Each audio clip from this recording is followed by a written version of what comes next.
युवा साथियों नमस्कार, मैं उपेन्द्र यादव। आप सबका युवा तक कार्यक्रम में एक बार फिर स्वागत है। साथियों, यह कार्यक्रम बड़ा महत्वपूर्ण है क्योंकि 2 अक्टूबर को दांडी यात्रा को लेकर है। क्योंकि दांडी यात्रा क्यों निकाल रहे हैं और सवाल यह है कि कौन कौन से मुद्दे हैं और सरकार से हमारी लड़ाई कब खत्म होगी, इसका परिणाम क्या होगा। साथ में ओबीसी आरक्षण की विसंगतियों को लेकर आने वाले दिनों में क्या होने वाला है और वर्तमान में क्या हालात बने हैं और युवाओं को कितना नुकसान हुआ, तमाम बिंदुओं को लेकर, तमाम मुद्दों को लेकर आपके बीच में युवा तक कार्यक्रम आया हूं। साथियों, सबसे पहले तो मैं बताना चाहूंगा कि जो हमने बीकानेर के बाहर जो धरना प्रदर्शन किया, हमने 2 प्रमुख मांगे थी। रीट 2021 की सूची जारी की जाए और वो सूची जारी हो चुकी है। सभी चयनित अभ्यर्थियों को बहुत बहुत शुभकामनाएं। आज वो कार्यालय आए, मान सम्मान दिया, प्यार दिया, तो उनको बहुत बहुत शुभकामनाएं। इसके अलावा जो कंप्यूटर अनुदेशक भर्ती का जो डीवी यानी कि दस्तावेज सत्यापन का शेड्यूल जारी कराना था, 19 तारीख को हम गए, 20 तारीख को लेटर आ गया, लेकिन कुछ कमियां थी, दोबारा लेटर गया और भगवान ने चाहा तो कल वो लेटर वापस आ जाएगा। और उसके लिए हम सब जो तमाम जो चयनित अभ्यर्थी हैं, क्योंकि डीवी का शेड्यूल जल्द जारी हो, क्योंकि हम लगातार अधिकारियों के पीछे पड़ना होगा। क्योंकि जिस प्रकार रीट 2021 की सूची के लिए एक बार नहीं, दूसरी बार हमें बीकानेर पूछना पड़ा था, घेराव करना पड़ा था निदेशक महोदय जी के कार्यालय का, उनका, और उस कार्यालय वो घेराव कामयाब हुआ। आज चयनित अभ्यर्थियों के चेहरे पर खुशी है। तो 29 सितंबर को हम लोग, यानी कि 29 सितंबर को हम लोग एक बार फिर जो चयनित अभ्यर्थी हैं कंप्यूटर अनुदेशक भर्ती में, वो तमाम युवा सुन लो कि हम अधीनस्थ बोर्ड का घेराव करने जा रहे हैं। एक बार फिर हम इकट्ठे होंगे तो तमाम लोग जो चयनित अभ्यर्थी है कंप्यूटर अनुदेशक भर्ती में, उनके लिए एक मैसेज है। 29 सितंबर को 10:30 बजे आपको अधीनस्थ बोर्ड ज्यादा संख्या पूछना, क्योंकि मैं कोशिश करूंगा कि जो बीकानेर दोबारा जो लेटर भेजा गया, वो लेटर इसलिए भेजा गया कि स्थान, समय, यानी कि कौन सी जगह दस्तावेज सत्यापन चयनित अभ्यर्थियों करवाया जाएगा, शिक्षा विभाग से कितने कार्मिक लगाए जाएंगे और डीवी का समय यानी कि तिथि बताई जाए। तो वो लेटर का जवाब मेरे निदेशक महोदय जी और तमाम इससे संबंधित जो अधिकारियों से मेरी बात हुई थी, उन्होंने कहा था कि क्योंकि वो लेटर गया था शुक्रवार को, शनिवार और संडे और मंडे 3 दिन का अवकाश था। कल अवकाश के बाद अधिकारी और कर्मचारी पहुंचेंगे बीकानेर निदेशालय। मैं कोशिश करूंगा कल लेटर का जवाब अधीनस्थ बोर्ड यानी कर्मचारी चयन बोर्ड आ जाए और इसके बाद आगे की प्रक्रिया वो शुरू करे। तो मान लीजिए कल लेटर आता है तो 28 तारीख को एक अतिरिक्त समय मिल रहा है वो दस्तावेज सत्यापन का शेड्यूल जारी करने के लिए, और वो 2 दिन में नहीं कर पाते तो 29 तारीख को हम लोग एक बार फिर घेराव करेंगे और प्रयास करेंगे जल्द से जल्द चयनित अभ्यर्थियों के दस्तावेज सत्यापन का शेड्यूल जारी कराने के लिए। जो लगातार कैंपेन चला रहे हैं कि दस्तावेज सत्यापन का आदेश कब होंगे, तो उन लोगों के लिए विशेष मैसेज है, वो ध्यान रखें। 29 सितंबर 10:30 बजे कर्मचारी चयन बोर्ड के बाहर आप सबको आना है। साथियों, जो तमाम मुद्दे हैं, हमने डीएलबी का घेराव किया कि जो पिछले 5 महीने से लोग इंतजार कर रहे थे कि प्रैक्टिकल फिजिकल कब होंगे तो उनके आदेश जारी हो। हमने स्वास्थ्य भवन का घेराव किया तो उन्होंने एजेंसी तय की, लेकिन उसकी विज्ञप्तियां जारी नहीं हुई। स्वास्थ्य भवन में निदेशक महोदय नवल कुमार जी से मैं मिलकर आया हूं और कह के आया हूं कि आपके पास 1 अक्टूबर तक का समय, यदि 1 अक्टूबर तक आपने नहीं सुना तो 2 अक्टूबर का हमारा समय स्टार्ट होगा, वो गुजरात में होगा और हम ना हार मानने वाले ना झुकने वाले। मैं स्पष्ट शब्दों में मेरे साथ अभ्यर्थी थे, चाहे वो प्रयोगशाला सहायक भर्ती 2018 के अभ्यर्थी हो, चाहे रेडियोग्राफर लैब टेक्नीशियन 2020 के अभ्यर्थी, इनकी सूची एक और जारी होनी है। और जो नई भर्तियों की जो चिकित्सा विभाग की जो रेडियोग्राफर लैब टेक्नीशियन हो, चाहे वो नर्स ग्रेड 2 एनएम हो, उन सबकी विज्ञप्तियां, सीएचओ की विज्ञप्ति के लिए भी चिकित्सा विभाग के अधिकारी लापरवाही करें। तो हमने कह दिया है, खुद उनके सामने बैठकर मैं बोल के आया हूं कि 1 अक्टूबर आपकी और 2 अक्टूबर हमारी, क्योंकि दांडी यात्रा ऐतिहासिक होने वाली है। आज नहीं तो कल सरकार को झुकना होगा। मेरे काफी युवा साथी लगातार ट्विटर पर, फेसबुक पर, मीडिया में, सोशल मीडिया में सब चैनल खोल के वो बिजी और देख रहे हैं कि क्या हालात बने। मुझे कुछ लोग कह रहे थे कि सरकार गिर जाएगी क्या, हमारी मांगों को क्या होगा। चिंता करने की आवश्यकता है, सरकार नहीं गिरेगी, क्योंकि गिराने वाले इसलिए नहीं गिराएंगे क्योंकि उनको टिकट चाहिए पार्टी का, तो वो पार्टी के खिलाफ सरकार गिराने की साजिशें नहीं करेंगे क्योंकि समय कम बचा है।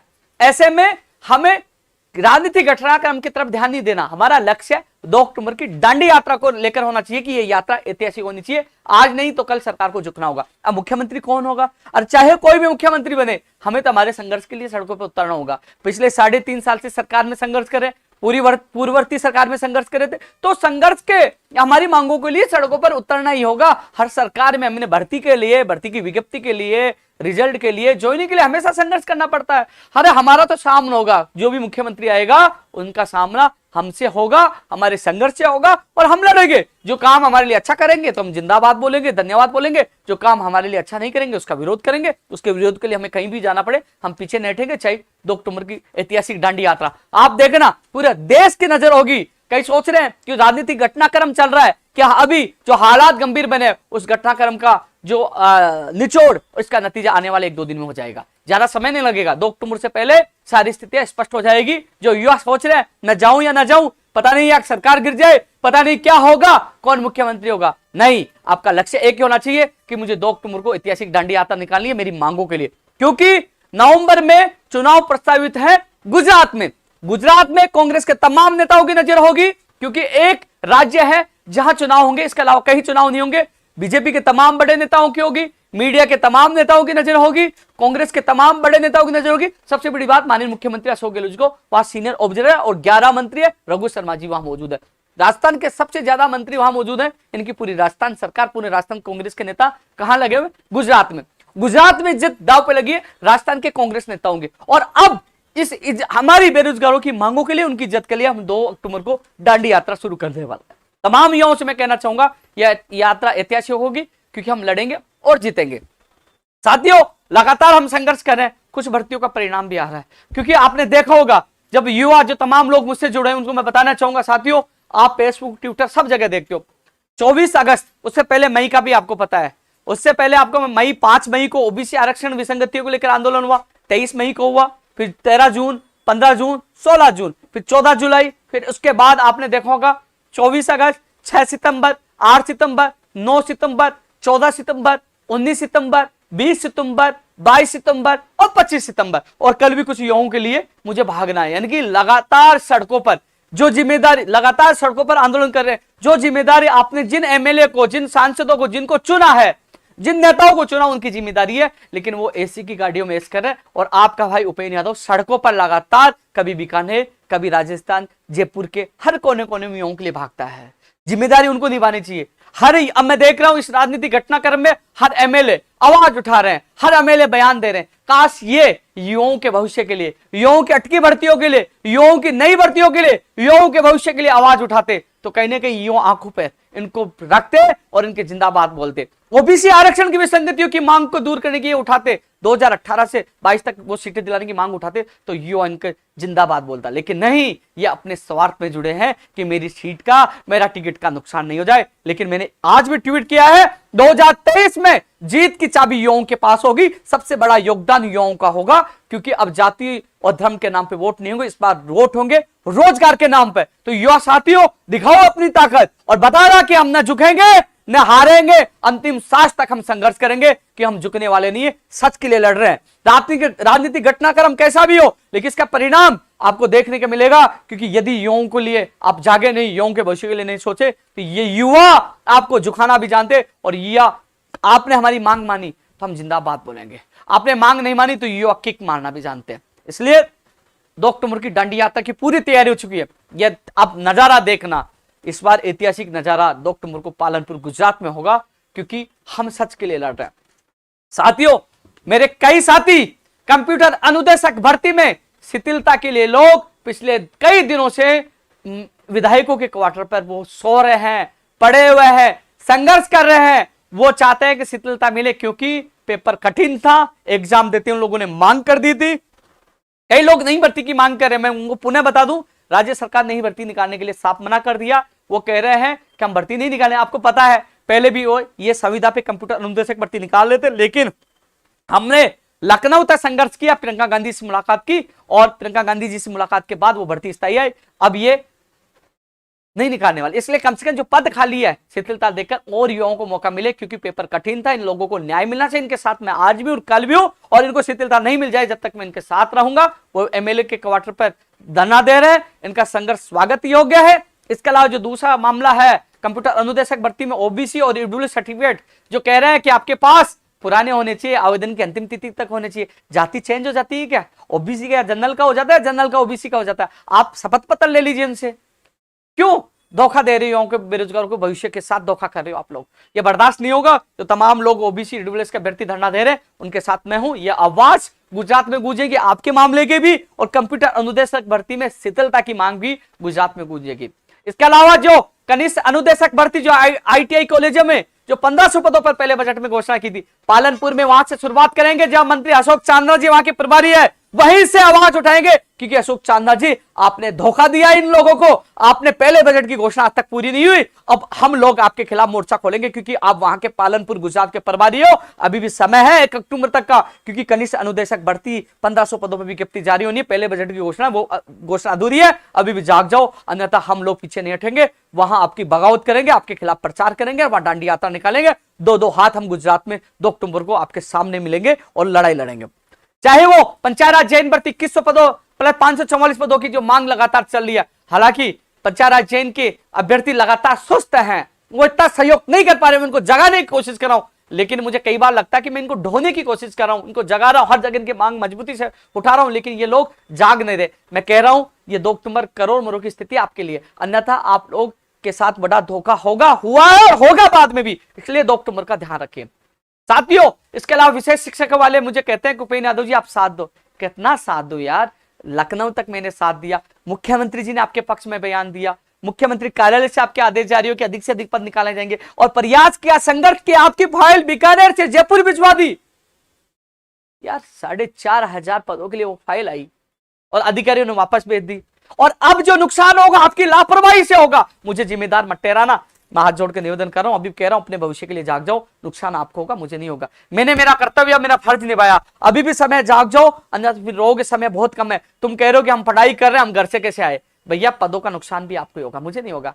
मैंने मेरा कर्तव्य निभाया, मैंने आपका साथ दिया, लखनऊ तक गया, अनशन किया, लाठियां खाई, धक्के खाए, सड़कों पे सोया, और उसके बदौलत ये फाइल आई, लेकिन इसको वापस भेज दिया। जितना आपसे ज्यादा दुख मुझे इसलिए है कि आप लोग घर जाके सो गए और अपने पदों को बचाने के लिए, अपने भविष्य के लिए नहीं लड़ रहे हो, और इसके जिम्मेदार आप हो गए। मैं अंतिम बार आपको सचेत कर रहा हूं, उठो जागो और 2 अक्टूबर को पूछो, अन्यथा फिर आपके पदों का नुकसान होगा, आप जिम्मेदार होगा, उपेंद्र यादव नहीं होगा। इसके अलावा मैं कभी चर्चा नहीं करूंगा, अंतिम बार चर्चा कर रहा हूं। आप उससे पहले भी ज्ञापन दीजिए, उससे पहले भी एमएलए से, मंत्रियों से मिलिए कि हमारे साथ धोखा हो रहा है, अन्यथा 2 अक्टूबर को तो लड़ेंगे। तो आपसे कह रहा हूं, आपके साथ बड़ा धोखा होने वाला है। अपने धोखे से बचना चाहते हो, अपना भविष्य बचाना चाहते हो, तो घरों से निकलिए और 2 अक्टूबर की तैयारी करिए।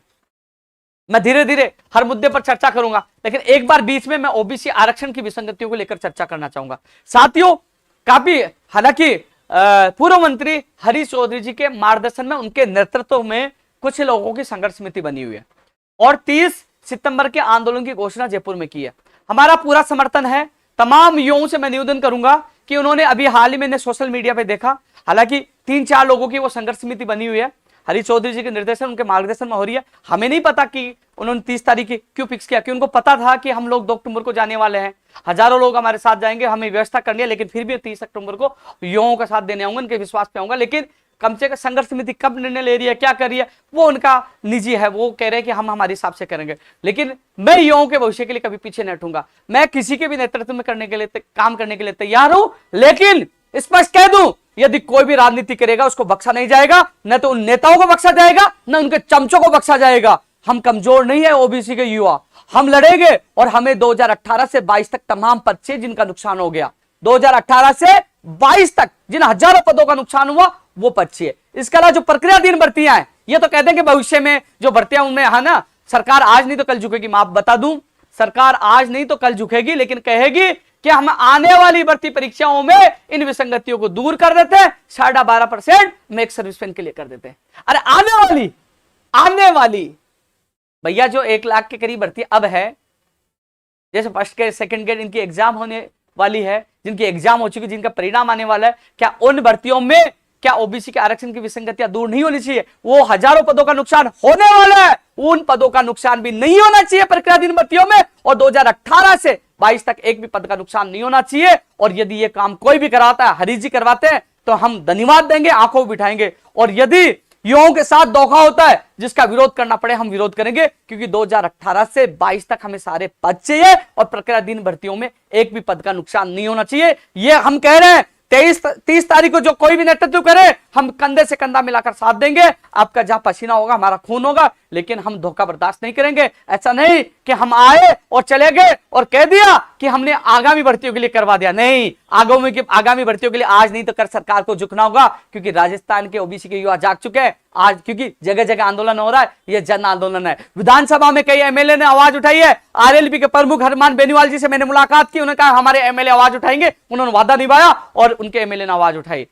बलजीत यादव जी ने आवाज उठाई, कई एमएलए दिव्या मदेरणा, कई लोगों ने आवाज उठा रहे हैं क्योंकि ये जन आंदोलन बन चुका है। कई लोगों ने लेटर लिखे हैं। हेमाराम चौधरी जी से मैं मिलकर आया हूं कि मुझे दुख है, ओबीसी के के साथ धोखा हो रहा है। उन्होंने कहा कि वनपाल में जो पद है इस संबंध में मैंने मीटिंग ली है और मैंने फाइल डीओपी को भेजी है कि पद आनी चाहिए, और बोले कि जब ये राजनीतिक घटनाक्रम खत्म हो जाएगा, जो भी मुख्यमंत्री होगा, तो मैं खुद आपकी मांग मजबूती से मुख्यमंत्री जी के सामने रखूंगा और मैं आपके साथ आऊंगा। तो साथियों, जन आंदोलन बन चुका है। हर नेता को जोड़ेंगे, चाहे वो किसी पार्टी का हो, लेकिन वो ओबीसी से आता है तो ओबीसी के युवाओं के अधिकारों के लिए उनको आना होगा। हम हाथ जोड़ के लेके आएंगे। मैंने पहले भी कहा था कि जोड़ने वाला बड़ा होता, तोड़ने वाला नहीं। मुझे पता है, हर चीज का पता है, लेकिन मैं कई चीजों को इसलिए सहन कर रहा हूं, जिस प्रकार लोग राजनीति कर रहे हैं, जिस प्रकार अपनी मनमर्जी से सब कुछ कर रहे हैं, इसलिए हम चुप हैं, क्योंकि मेरे ओबीसी का भला होना चाहिए। इसलिए हर चीज, हर उनकी बदतमीजी, हर उनके अनुशासनहीनता और जो हर उनकी राजनीति है, इसलिए हम सहन कर रहे हैं, क्योंकि 18 से 22 तक ओबीसी के युवाओं को जो सीटों को नुकसान हो वो मिल जाए, पर क्या दिन भर्तियों में नुकसान नहीं हो। अब पुनः कह रहा हूं, ऐसा नहीं हो कि हम कह रहे हैं कि नहीं आने वाली भर्तियों में नहीं, प्रक्रियाधीन तमाम भर्तियों में हमें ओबीसी के युवाओं को न्याय चाहिए, और जो 2018 से 22 तक जितने हजारों पदों का नुकसान है वो पद चाहिए। तो जो कहोगे उसकी मैं जिंदाबाद बोलूंगा, धन्यवाद बोलूंगा। और यदि धोखा किया और न्याय नहीं मिला तो मैं सबसे पहला उनका विरोध करूंगा। वो कान खोल के सुन ले, क्योंकि बर्दाश्त नहीं करेंगे। क्योंकि मैं इसलिए कह रहा हूं कि मैं इसलिए पीछे हूं, क्योंकि जब अग्रज जो सीनियर हमारे आगे हो जाते तो जूनियर और जो छोटे वो उनके सम्मान में पीछे रहते। उनका जहां पसीना होगा हमारा खून होगा, हम सब कंधे से कंधा मिला के देंगे साथ। और तमाम युवाओं से अपील कर रहा हूं, मैं कुचा में गया, तमाम युवा मिले कि ओबीसी के युवाओं की आवाज उठाओ। मैं तमाम युवाओं से अपील कर रहा हूं, काफी लोग मुझसे जुड़े हुए हैं, कि वो 23 सितंबर को वो शहीद स्मारक ज्यादा से ज्यादा संख्या में पूछे। और यह आंदोलन 4-5 लोगों का नहीं है, यह आंदोलन 4-5 लोगों का नहीं है, जो संघर्ष करे भाग रहे उनका आंदोलन नहीं है। यह आंदोलन ओबीसी के हर युवा का आंदोलन है, जो पीड़ित है, दुखी है, जिसको नुकसान हो रहा है, उनके मां बाप के सपनों का है, उन पीड़ित अभ्यर्थियों का है। तो आप अपनी जिम्मेदारी है, अधिक से अधिक संख्या में आप लोगों को 30 सितंबर को शहीद स्मारक पहुंचना है। साथियों, एक चीज टेक्निकल, एक चीज और मैं बता रहा हूं, जो शायद अभी तक आप लोगों को किसी ने नहीं बताई, क्योंकि अभी भी हमारा संघर्ष शून्य है। शून्य है। क्यों शून्य है? क्योंकि जहां तक मैंने बात की, मैं लगातार अधिकारियों से मिल रहा हूं, लगातार मैं भी प्रयास कर रहा हूं, लगातार हम प्रयास कर रहे हैं कि ओबीसी के युवाओं को न्याय मिले, लेकिन शून्य क्यों है? क्योंकि इसलिए शून्य है कि जो लोग कह रहे हैं 17/4/2018 का जो सर्कुलर है, वो सर्कुलर सरकार चाहे तो 1 मिनट में ले ले, हमारी संघर्ष की जीत हो जाएगी। नहीं साथियों, वो सर्कुलर नहीं है, वो अधिसूचना है। जहां तक मैंने अधिकारियों से बात की, मुझे बताया, जो मैं आप लोगों को बता रहा हूं कि वो सर्कुलर नहीं है, अधिसूचना है। और अधिसूचना और सर्कुलर में अंतर क्या होता है मैं आपको बता दूं, क्योंकि मैंने कार्य विभाग में 2 अधिकारियों से मैं मिलकर दोबारा मैंने कंफर्म किया। मैंने कहा बताइए ये सर्कुलर या अधिसूचना? उनका सर्कुलर है, अधिसूचना। सर्कुलर वापस लिया जा सकता है, लेकिन अधिसूचना के लिए कैबिनेट, राज्यपाल कैबिनेट में भी जाती है और राज्यपाल से अनुमोदन होता है, और अधिसूचना जो लेते हैं उसकी अधिसूचना एक और जारी होती है कि हमने ये अधिसूचना ले ली। यानी कि ये प्रोसेस बहुत लंबा है, ये प्रोसेस महीने 2 महीने का है। आपने देखा कि 2 वर्ष में शिथिलता देने का आदेश की घोषणा मुख्यमंत्री जी ने कितने महीनों पहले की थी, और उसका आदेश कितने दिन पहले जारी हुआ, उसमें कितना समय लगा। कैबिनेट के अलावा जो कार्मिक और लॉ में भी वो फाइल गई है, और फिर राज्यपाल महोदय जी की जाकर उसकी अधिसूचना जारी हुई है। जो लोग आपको गुमराह कर रहे थे कि हम इसी महीने में हम जारी करवा देंगे, हमारी बात हो चुकी है और हम सर्कुलर वापस करवा देंगे, कम से कम सर्कुलर जारी करें, ओबीसी युवाओं को न्याय दिलाएंगे, वो उनकी झूठी बात है। सर्कुलर नहीं, ये अधिसूचना है, और अधिसूचना जारी होने में महीने 2 महीने लगते हैं। तो हम लोग ये ना सोचे कि हम हार गए, नहीं, जीत हमारी होगी। लेकिन जब हम दबाव बनाएंगे तो ये 1 महीने में इस काम को कर देंगे, क्योंकि अधिसूचना नहीं जारी, यानी कि जो नियमों में अमेंडमेंट होगा, तब ये विसंगतियां दूर होंगी। लेकिन सबसे बड़ा सवाल 2018 से 22 तक तमाम पदों का नुकसान हुआ, वो पद चाहिए। दूसरी बात, प्रक्रियाधीन भर्तियों में नुकसान नहीं हो।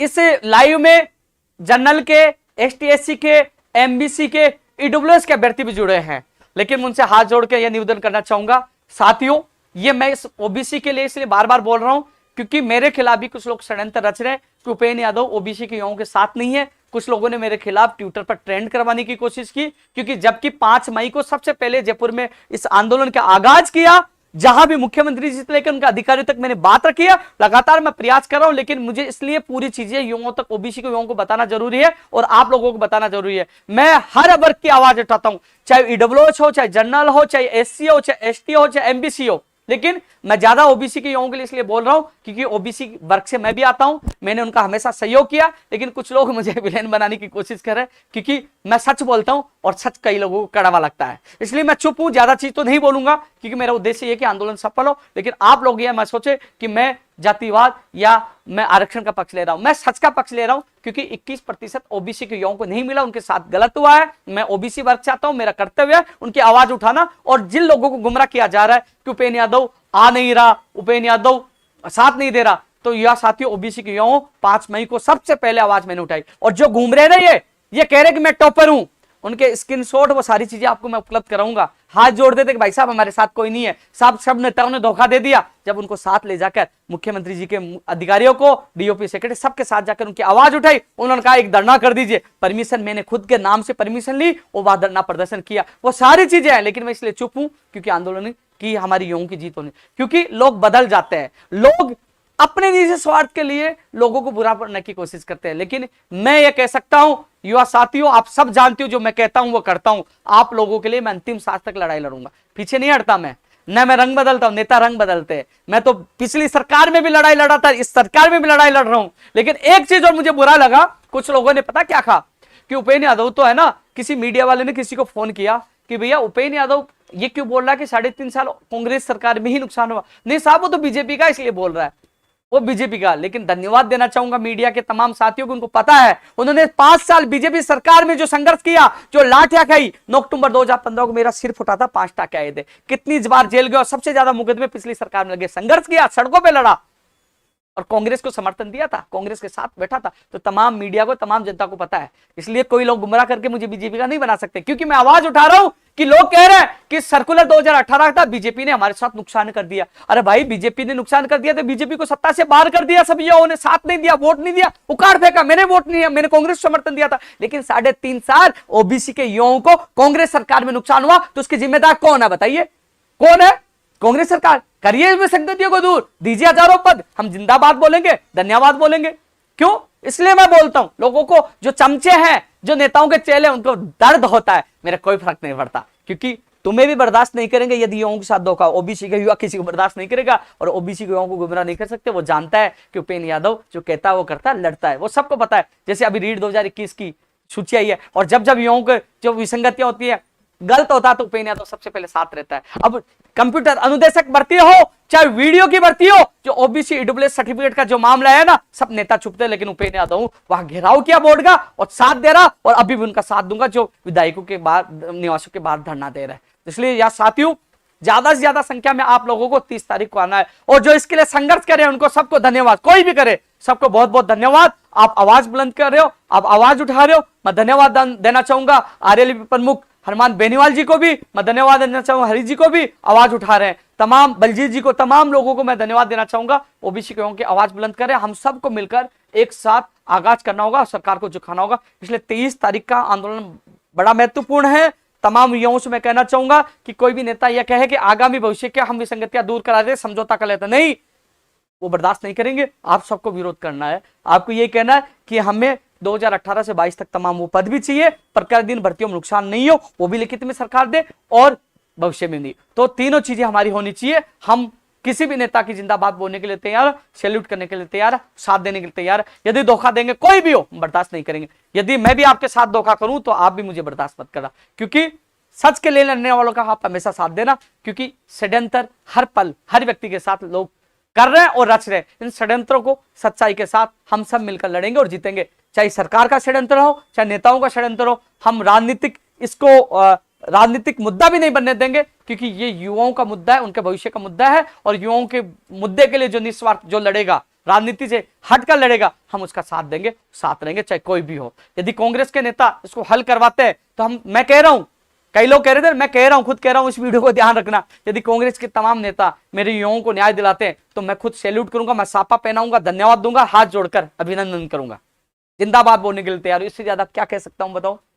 कांग्रेस के नेताओं को धन्यवाद देने के लिए तैयार हूं, बहुत बहुत धन्यवाद देने के तैयार हो। अब तो मुख्यमंत्री जी से लोग सारे एमएलए मिल रहे, जिन्होंने लेटर लिखा था, कांग्रेस के तमाम नेताओं ने जो लेटर लिखा था, वो तो मुख्यमंत्री जी से कल भी मिल रहे थे, सारे एक जगह थे, आज भी मिल रहे हैं, कुछ लोग राहुल गांधी जी से मिल रहे हैं, जा रहे हैं। तो मेरे हिसाब से कांग्रेस के नेताओं को आंदोलन करवाने की या करने की जरूरत ही नहीं है।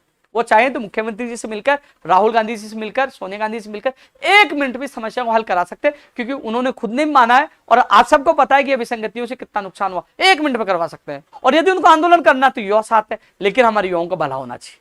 यह ओबीसी आरक्षण पर बहुत बात होगी, क्योंकि 30 तारीख को बड़ा आंदोलन है, तमाम युवाओं का आना है। और आपके लिए मैं, मेरी तमाम टीम भी पूछेगी, तमाम युवा भी पूछेंगे, जो लगातार मुझे स्थान पूछ रहे थे, कॉल और मैसेज कर रहे थे, उनको बता दूं शहीद स्मारक आप लोगों को ज्यादा ज्यादा संख्या में पूछना है। मैं आपके साथ था, हूं और रहूंगा। मुझे कोई फर्क नहीं पड़ता कि कोई षड्यंत्र करे, षड्यंत्रों से जीतना मुझे आता है, युवाओं को जिताना भी आता है। युवाओं के भविष्य के लिए मैं कभी पीछे नहीं हटूंगा, लड़ूंगा अंतिम सांस तक। धन्यवाद इस चीज के लिए। इसके अलावा साथियों, 2 अक्टूबर की बात मैं कर चुका हूं, विशेष शिक्षकों की बात कर चुका हूं। रीट का परिणाम कब आएगा, इस वीक में आने की संभावना, मैं ट्वीट कर दूंगा। मैंने सबसे पहले, आपने देखा होगा, बहुत दिन पहले रीट पात्रता परीक्षा परिणाम के लिए कह दिया था 25 तारीख के बाद आएगा, और कल 25 जा चुकी है। 25 के बाद, यानी कि 25 को आएगा, मैंने कहा 25 के बाद आएगा, यानी कि इस वीक के लिए पूरी संभावना है, परिणाम इस वीक में आ जाएगा, जो आप लोगों को मैं ट्वीट के माध्यम से बता दूंगा। पुलिस फिजिकल की डेट, यानी इस वीक में पुलिस भर्ती के जो कांस्टेबल है उनकी फिजिकल डेट इस वीक में नहीं आती, तो जल्द अधिकारी से मैं मुलाकात करूंगा और जल्द से जल्द जो पुलिस भर्ती में चयनित अभ्यर्थी उनके फिजिकल की तारीख भी जारी करवाने के लिए मैं पूरा प्रयास करूंगा। रेडियोग्राफर लैब टेक्नीशियन के लिए बोल चुका हूं, कनिष्ठ अनुदेशक वाले को बोल चुका हूं, पशु चिकित्सक AAO फूड सेफ्टी ऑफिसर की मामले कल सुनवाई है। उम्मीद है कि इस बार उन गायों को जो लंपी वायरस अपनी जान दे रहे हैं उनको 900 चिकित्सक मिलेंगे, सरकार जागेगी। उम्मीद है कल न्यायालय से इन लोगों को राहत मिले, जिसमें 900 चिकित्सक हैं। पशु चिकित्सक भर्ती 2019 में AAO है, कई भर्तियां इसमें उलझी हुई आरपीएससी की। उम्मीद है कल सुनवाई है, इसमें राहत मिले, तो हमारी पूरी नजर इसकी तरफ है। पशुधन सहायक की टीएसपी की सूची जारी होने है, क्योंकि इसमें न्यायालय का कोई मामला बता रहा है, लीगल एडवाइजर ले रहे हैं, लीगल इसमें ओपिनियन ले रहे हैं, तो मैं इसके लिए पूरा प्रयास कर रहा हूं पशुधन सहायक भर्ती की सूची जारी हो। लैब असिस्टेंट साइंस का परिणाम इस वीक के लिए चेयरमैन साहब ने इस वीक के लिए कहा था, तो जैसे मुझे पता चलेगा मैं बता दूं, इस वीक के लिए कहा था प्रयोगशाला सहायक साइंस का परिणाम, तो उम्मीद है इस वीक में इस बार जारी हो जाएगा। जो ई मित्र ऑपरेटर संघ के जो अभ्यर्थी हैं, सीताराम जी हैं, लालाराम जी है, किशन जी है और मान सिंह जी है, जो तमाम जो मेहनत कर रहे हैं, मेरे से मिले थे, इनके लिए मैं स्पेशल वीडियो उनको डाल चुका हूं, बता चुका हूं। आप लोग अपनी रणनीति से काम करते रहिए, आपके मान सम्मान में कोई कमी नहीं आने दूंगा, मैं आपके लिए पूरी मदद करूंगा। आपसे वादा किया, वादे के लिए मैं हमेशा तैयार, आप लोगों के लिए, आपके मान सम्मान के लिए मैं जी जान से लड़ाई लड़ूंगा, आपका पूरा साथ दूंगा। सूचना सहायक प्रोग्राम में नई भर्ती के हम लगातार कर रहे हैं, आपने देखा होगा। एक चीज और मैं कह रहा था, राजस्थान पुलिस भर्ती का जो 3600 पे ग्रेड की मांग हमने कल की, उनकी साप्ताहिक अवकाश की मांग हमने की, उनकी ड्यूटी का समय फिक्स करने की हमने मांग की, समय पर पदोन्नति की हमने मांग की। कई लोग एक चीज कह रहे थे, उपेंद्र यादव पुलिस वालों को साथ क्यों दे रहा है, तो साथ ही उसको मेरी बात को, जो इस मेरे युवा तक कार्यक्रम को तमाम काफी जो युवा है वो खुद देखते हैं, उनके परिजन देखते हैं। तो मैं सबको बता दूं, जब मुझे जेल में डाला जाता है, जब मैं उन लोगों से बात होती है, पीड़ा उनकी मैं देखता हूं, वो कहते हैं कि हमारी यूनियन नहीं है, हम आवाज उठाते हैं, हमें नोटिस दे देते हैं, हमारे पे ग्रेड 2400 है, हमारे 3600 पे ग्रेड की लड़ाई चल रही है, हमारी पदोन्नति समय पे नहीं होती है, हमारा कोई साप्ताहिक अवकाश नहीं है, ड्यूटी का समय फिक्स नहीं है, होली दिवाली त्योहार हो, चाहे वो चुनाव हो, चाहे वो दंगे हो, हर जगह हमें ड्यूटी करनी पड़ती है, अपने परिवार से दूर है, क्योंकि हर व्यक्ति अपने परिवार के साथ त्योहार मनाते हैं, हम दूर रहते हैं, और हमारी यूनियन भी नहीं है, तो हम आवाज उठा नहीं सकते, आप साथ दीजिए। साथियों, जब लाठी, अधिकतर मुझे जेल में डाला जाता है, और वो पूरा सहयोग भी करते हैं, ख्याल भी रखते हैं, एक जिम्मेदारी भी निभाते हैं, वो जानते हैं, उनको आस भी है, वो मेरा पूरा ख्याल, मेरे साथियों ख्याल रखते हैं, क्योंकि वो अपनी जिम्मेदारी निभाते हैं। तो ऐसे मैंने उनकी पीड़ा समझी, मैंने वादा किया कि मैं आपकी आवाज जेल से जाने के बाद उठाऊंगा, और मैंने 14 जुलाई को मेरे जन्मदिन के दिन आवाज उठाई, और कल रैली निकालकर मैंने आवाज उठाई, और हमेशा इनकी आवाज उठाऊंगा, जब जब मुझे मौका मिलेगा इनकी आवाज उठाऊंगा, क्योंकि इनकी यूनियन नहीं होती। और साथियों, कई लोग कहते हैं यार भाई जेल में मैं जानता हूं, वहां की पीड़ा मैं जानता हूं, कितनी मदद ये करते हैं, इनकी पीड़ा मैं जानता हूं, इसलिए मैंने इनसे वादा किया था, और वादे के लिए मैं जान दे दूं, पीछे हटने वाला नहीं हूं। मैं इनकी आवाज आज भी उठाई, कल भी उठाया था, आगे भी उठाऊंगा, जब जब मौका मिलेगा इनकी मैं आवाज उठाऊंगा, इनको न्याय मिले, चाहे गुजरात में जाऊं तो भी आवाज उठाऊंगा कि पुलिस के कर्मचारियों को न्याय मिले, इनके मैं साथ हूं, खुला मैं कह रहा हूं, साथ हूं, और अंतिम सांस तक इनकी आवाज उठाऊंगा, इनको न्याय मिलना चाहिए, क्योंकि इनकी पीड़ा मैंने देखी है, उन्होंने सपोर्ट किया, मैंने वादा किया, वो वादा मैं निभाऊंगा।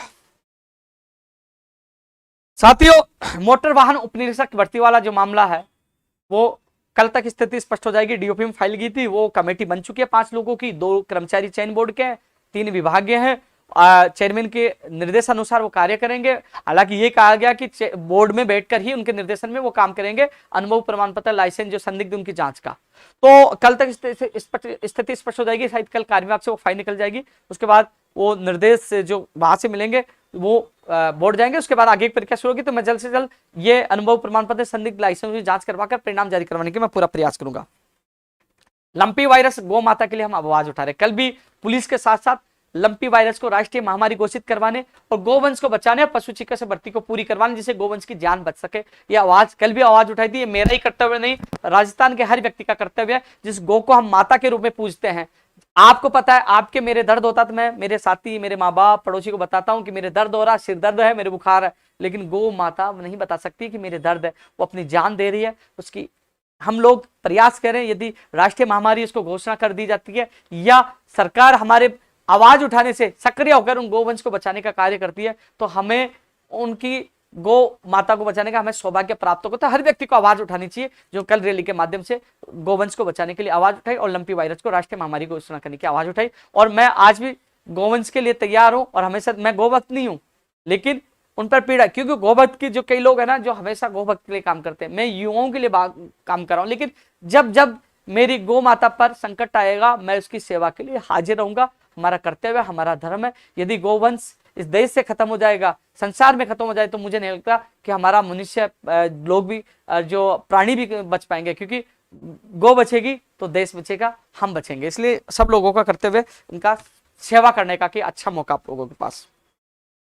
रीट भर्ती में नॉर्मलाइजेशन होगा कि नहीं होगा, तो मैं बात बता दूं, मेरी बात हुई थी बोर्ड के अधिकारी को, मैंने कहा था कि जिनके 83-84 नंबर कम नहीं होने चाहिए, आप बढ़ा दीजिए। 23 तारीख का पेपर कठिन था। मैंने जो कह रहे हैं कि 23 तारीख का पेपर कठिन था, नॉर्मलाइजेशन की मांग रखी है, तो उनकी मांग मैंने रखी है। आप माध्यमिक शिक्षा बोर्ड के अधिकारियों से बात कर लेना। मैंने खुद ने फोन पर भी बात मांग रखी है कि नॉर्मलाइजेशन कर दीजिए, जिससे जो 23 तारीख को जो एग्जाम हुआ था उनके साथ गलत नहीं हो। लेकिन इस चीज का भी ध्यान रखें, जिनके 83-84 नंबर है, कि घट के 89 या 80 नंबर 79 या 80 नंबर ना हो जाए, क्योंकि कम नंबर हो जाएंगे तो कहीं ना कहीं वो बाहर हो जाएगा। तो इसके साथ भी गलत नहीं हो, कम नंबर भी नहीं होना चाहिए, और चाहे बढ़ा दीजिए, 23 वालों के साथ गलत नहीं है। मैंने मांग रखी है, दोनों की रखी है, मेरी जिम्मेदारी दोनों की, क्योंकि एक का रखते दूसरा कहता है यार मेरे साथ धोखा कर रहा है, तो मैंने दोनों की मांग रखी है। 23 वालों की मैं पीड़ा समझ रहा हूं।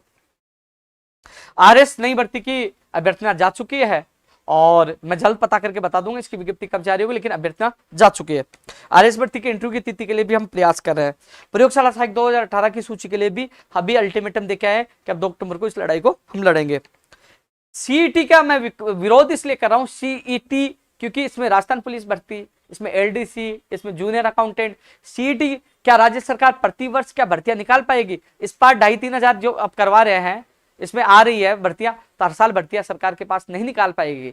सीईटी लागू करके भर्तियों में देरी कर रहे हैं। हर साल आप एग्जाम कराओगे, उसका जो प्रमाण पत्र है 1 साल के लिए वैलिड होगा। हर साल व्यक्ति फॉर्म भरेगा, कम से कम 40 लाख दोनों पारियों में फॉर्म भरेगा, 20-20 लाख, 40 लाख युवा बेरोजगार, और करोड़ों रुपए कमाने का काम करें। यानी कि युवाओं को लूटने की यह स्कीम है, इसका हम विरोध कर रहे हैं। सीईटी लागू करने से युवाओं को लूटा जाएगा। यदि हर साल आप भर्तियां निकालते हो और हर साल सीईटी करवाते हो तो ठीक है, अन्यथा आप हर साल भर्ती नहीं निकालते हो और हर साल फॉर्म भराकर पैसे लेते हो तो लूटा जाएगा, धोखा होगा। इसलिए मैंने इसका विरोध किया सीईटी का। जैसे जूनियर अकाउंटेंट सितंबर में होनी थी, वो बेरोजगार हो रहे हैं, आज एग्जाम हो जाती है, लेकिन कम से कम इनको बख्शा जाए। जूनियर अकाउंटेंट को, एलडीसी को, पुलिस वालों कम से कम इनको बाहर करिए। सीईटी को लागू नहीं करना चाहिए, मेरा यह मानना है, क्योंकि वैकेंसी है ही नहीं। प्रतिवर्ष आप कहां से सीईटी के बाद आप भर्तियां लेकर आओगे? तो ये गलत निर्णय सरकार का।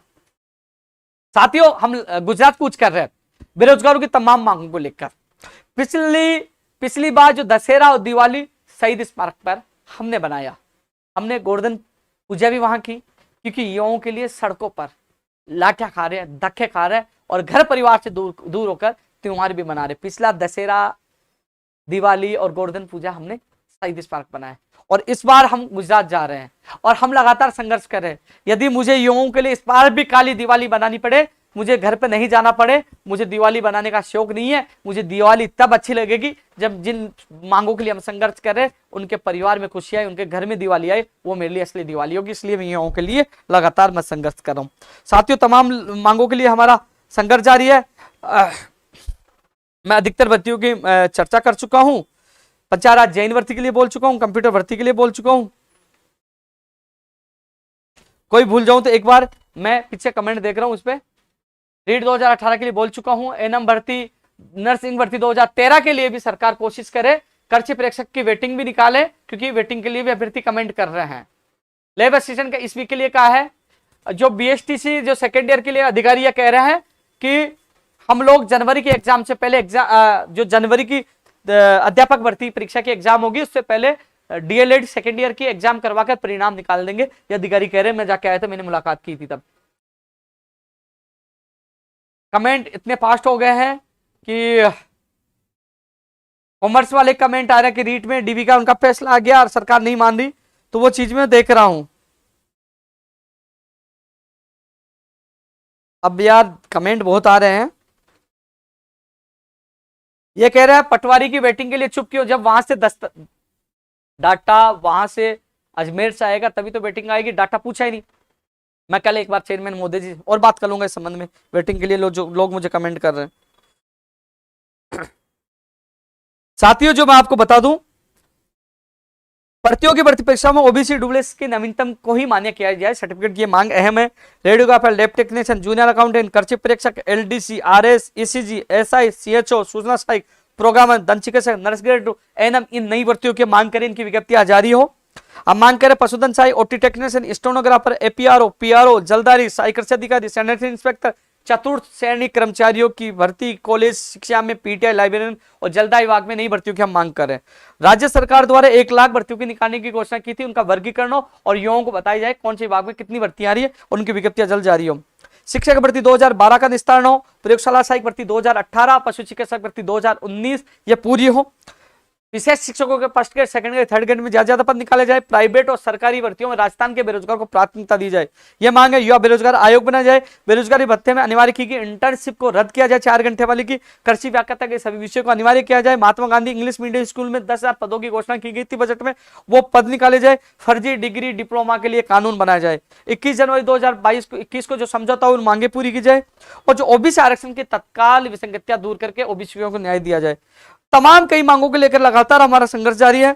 लगातार कृषि अन्वेषक की सूची जो है कोर्ट में सुनवाई है, 28 तारीख को उसका निस्तारण हो। अब मैं एक बार देख लेता हूं, कुछ कमेंट बहुत पास चल रहे हैं। जलदाई वाक्य मांग कर रहे हैं। ओबीसी पे मैं बहुत कुछ बोल चुका हूं, अभ्यर्थी देखें, बहुत कुछ बोल चुका हूं ओबीसी के लिए। टेक्निकल हेल्पर के लिए मैं अधिकारियों से मिलकर आया हूं, उन्होंने कहा कि आने वाले वीक में एसओजी के अधिकारियों के साथ उनकी मीटिंग होगी और उस मीटिंग में वो पूरी रिपोर्ट पेश करेंगे कि क्या कहां गड़बड़ी, क्या हालात है।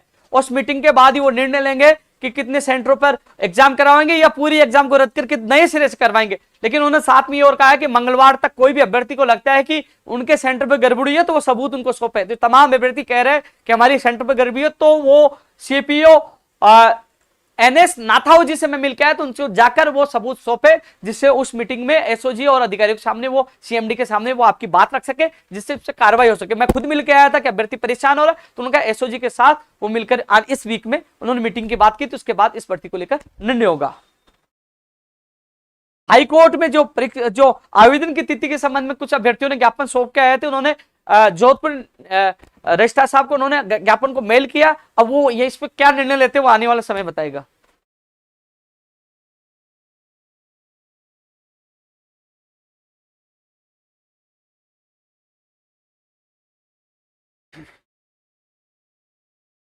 भाई आप देख लीजिए, स्पीड तेज है, मैं पढ़ नहीं पा रहा, लेकिन मैं कोशिश करता हूँ फेसबुक पे देखूंगा। भाई इसकी तो स्पीड तेज, आप देख लो, कहां पढ़ पाऊंगा, आप देख लीजिए। फेसबुक पे मिल जाए तो देख लेता हूं एक बार को।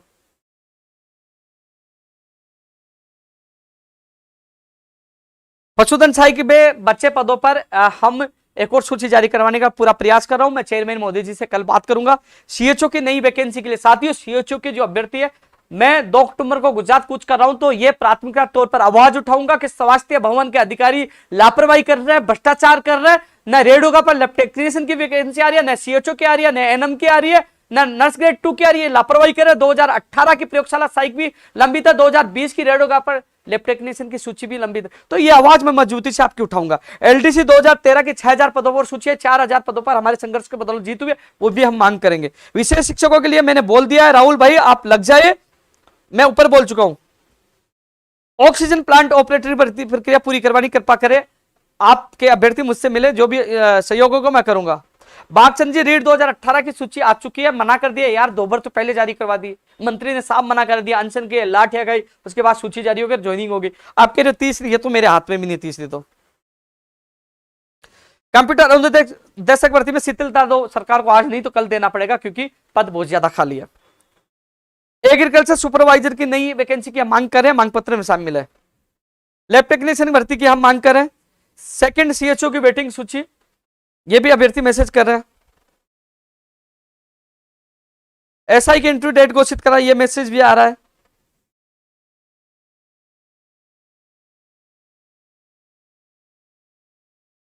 मैं अभी यूट्यूब के कमेंट नहीं देख रहा, मैं कमेंट देख रहा हूं फेसबुक पर और उसके जवाब देने की कोशिश कर रहा हूं।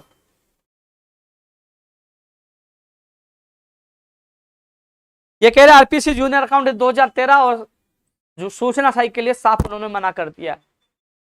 नई सीएचओ के लिए हम कोशिश कर रहे हैं। सर आप चित्तौड़गढ़ पढ़ा रहे, जब भी आऊंगा मैं आपको बताऊंगा। जनवरी में राजस्थान में हर कोने, हर गांव, हर तहसील तक हम यात्रा निकालने की कोशिश करेंगे, तब हर लोगों से मुलाकात होगी। आईटीआई इंस्पेक्टर वैकेंसी, बिल्कुल ये भी हम मांग कर रहे हैं। नर्सिंग भर्ती 2013, जो सुभाष गर्ग साहब से निवेदन करूंगा, आजकल आप बहुत बयान दे रहे हो, नर्सिंग भर्ती 2013 के लिए बयान दीजिए। आपने वादा किया था, बहनों के सिर पर हाथ रखा था, कहा था मैं आपका वकील बनकर आपको न्याय दिलाऊंगा, तो दिला दीजिए न्याय।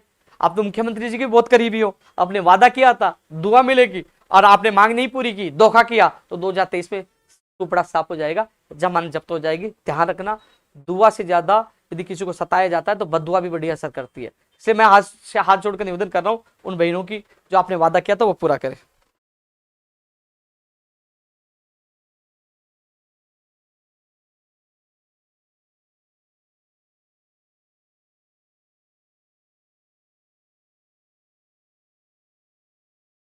साथियों इसके अलावा मैं आपको बता दूं 30 तारीख का महत्वपूर्ण आप लोगों का जो ओबीसी का आरक्षण का आंदोलन है, 2 अक्टूबर को आप लोग अपने स्थान से, मैं पहुंच जाऊंगा, 1 तारीख को पहुंच जाऊंगा, तो आप लोग अपने स्तर पर, मैं जगह स्थान बता दूंगा, अधिक से अधिक संख्या में पहुंचने। मैं एक चीज बता दूं, जो आंदोलन गुजरात में होगा वहां अभ्यर्थी जा रहे हैं वो अपनी बात प्राथमिकता से इसलिए रख पाएंगे क्योंकि वहां रहेंगे, मीडिया उनकी मांग उठाएगी जो वहां मौजूद रहेगा, और सरकार भी वार्ता के लिए उनको बुलाएगी जो वहां दांडी यात्रा में शामिल होगा।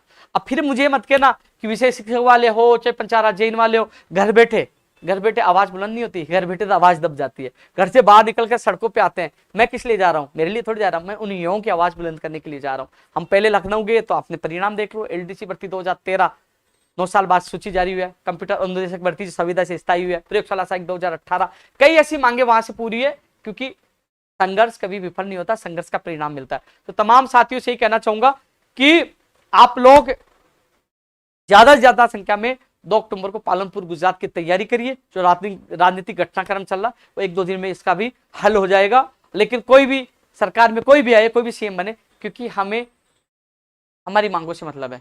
यदि कोई हमें मुख्यमंत्री जी बुलाते, हम केवल एक चीज और बता दूं, इस बार मैं साफ शब्दों में कह दूं, इस बार हमारी केवल मीटिंग होगी तो मुख्यमंत्री जी से होगी, इसके अलावा किसी अधिकारी से हमारी मीटिंग नहीं होगी। हम वापस आएंगे तो जो भी मुख्यमंत्री रहेगा उनसे वार्ता के लिए और समस्या के हल के लिए आएंगे। और मैं वार्ता के लिए नहीं, मेरी जो तमाम साथी जो पीड़ित भर्तियों में जो पीड़ित है, दुखी है, उनका एक एक प्रतिनिधि, चाहे वो 10 भर्तियों के हो चाहे 5 भर्तियों के हो, उन सबसे मिलेंगे। वो कहेंगे कि हम मिलकर समस्या का हल करना चाहते हैं। इन जो गुजरात दांडी यात्रा में जिन भर्तियों के प्रतिनिधि होंगे उन तमाम लोगों को बुलाएंगे, तब मैं गुजरात से वापस आऊंगा। अन्यथा उपेंद्र यादव गुजरात से नहीं आएगा, चाहे कितने दिन लग जाए, क्योंकि मैं 150 किलोमीटर बिना खाना खाए मैं पैदल यात्रा करूंगा, यानी कि दांडी यात्रा करूंगा। तो ध्यान रखना, इस पर शब्दों में कह रहे हैं कि जब तक मुख्यमंत्री जो हो कोई भी हो, यदि वो नहीं बुलाता है, और उपेंद्र यादव को नहीं, जो तमाम भर्तियों के पीड़ित लोग हैं उनके प्रतिनिधियों को, तमाम लोगों को बुलाकर बात नहीं करते, उनकी समस्या का समाधान नहीं करते, बुलाते नहीं है खुद, क्योंकि हम अधिकारियों से नहीं मिलेंगे, हम मिलेंगे तो मुख्यमंत्री जी से मिलेंगे, अन्यथा हम राजस्थान नहीं आएंगे, पहले गुजरात में दांडी यात्रा निकालेंगे, और दांडी यात्रा में सरकार नहीं जागती है तो भारत जोड़ो यात्रा, राहुल गांधी जी की यात्रा के पीछे हम कांग्रेस घेरो यात्रा निकालेंगे, हम पीछे नहीं हटेंगे, क्योंकि घर से हम शपथ लेके जा रहे हैं, घर से हम लोग खपन बांध के जा रहे हैं। हम लखनऊ गए तो सरकार ने बुलाया रात को 12:30 बजे लेटर जारी करके, क्योंकि हम झुकने वाले नहीं है, हम सच की लड़ाई लड़ रहे हैं। अभी भी सरकार के पास समय, बुला लीजिए, लेकिन अब तो क्या बुलाएं, 2-4 दिन तो आप देख रहे हो क्या हालात बने हैं, लोग एक तरह से देख रहे हैं कि क्या होगा, क्या हालात बने हैं। तो आप सबको पता है 1-2 दिन में स्थिति स्पष्ट हो जाएगी, लेकिन ये चीज आपको बता दूं, जो कोई भी होगा उनके सामने चुनौती बड़ी होगी, क्योंकि युवा सीना तान कर संघर्ष करने के लिए तैयार है, सड़कों पर उतरने के लिए तैयार है। हमारा लक्ष्य 2 अक्टूबर का होना चाहिए, क्योंकि ये दांडी यात्रा कई युवाओं का भविष्य बनाएगी। जब जब हमने बड़े आंदोलन किए, गुजरात का आंदोलन भी सफल होगा, क्योंकि ये सच्चाई पर आधारित आंदोलन है, युवाओं के भविष्य के लिए आंदोलन है। मैं किसी मांग को भूल गया हूं तो आप लोग मुझे व्यक्तिगत मिलकर वो मांग बता देना। जो व्यक्ति इस आंदोलन में शामिल होना चाहता है, दांडी यात्रा में शामिल होना चाहता है, उसका स्वागत है। या ये लड़ाई मेरी नहीं, ये तमाम युवाओं की है। 30 तारीख को ओबीसी आरक्षण की विसंगतियों को दूर कराने के लेकर जयपुर राजस्थान में घेरेंगे, और फिर 2 तारीख को युवाओं के साथ, बेरोजगारों के अन्य मांगों के साथ साथ ये मांग भी रखेंगे, वहां गुजरात में घेरेंगे, क्योंकि गुजरात में ओबीसी की युवाओं की संख्या बहुत ज्यादा है। तो साथियों, तमाम मांगों को लेकर हमारा आंदोलन जारी है। आप लोगों से फिर मैं मुलाकात करूंगा, लेकिन ये मैं आपको बता दूं कि आप नोट कर लेना, आप हमेशा देखते हो साथियों, आपने एक चीज देखा होगा कि जिस एमएलए की, जिन नेताओं की जिम्मेदारी है, वो घर से गायब हो जाते हैं।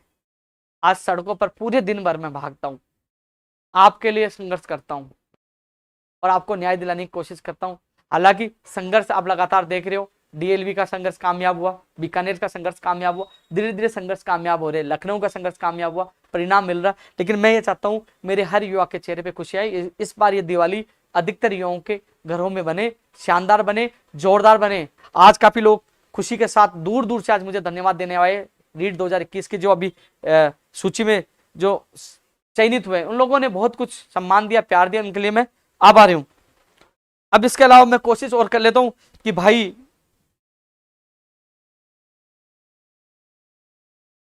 कनिष्ठ अनुदेश वालों कह दिया कि भैया आर पार है, करो मरो कई बढ़ते, करो मरो की स्थिति है 2 अक्टूबर की। कनिष्ठ अनुदेशक है, पंचायत राज जैन है, विशेष शिक्षक है, आपने देखा होगा कि ये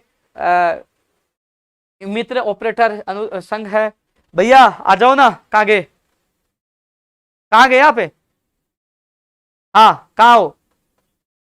मैं लाइव में बोल रहा हूँ, अभी ये लाइव हो चुका है, मैं किसी स्टूडियो में आता हूँ। अब लाइव को जो समाप्त करने वाला है वो गया कहीं बाहर, चाय पीने से गया, तो मैंने सोचा कि फोन कर दूं। तो साथियों, 2 अक्टूबर का ऐतिहासिक आंदोलन है, और जब 21 अगस्त को वहां से आए थे, मैंने ये कहा था ये सेविंग बढ़ रही है ना, ये 2 अक्टूबर के सफल आंदोलन के बाद ही मैं कटाने के लिए मन में सोच कर आया था, इसलिए बढ़ चुकी है।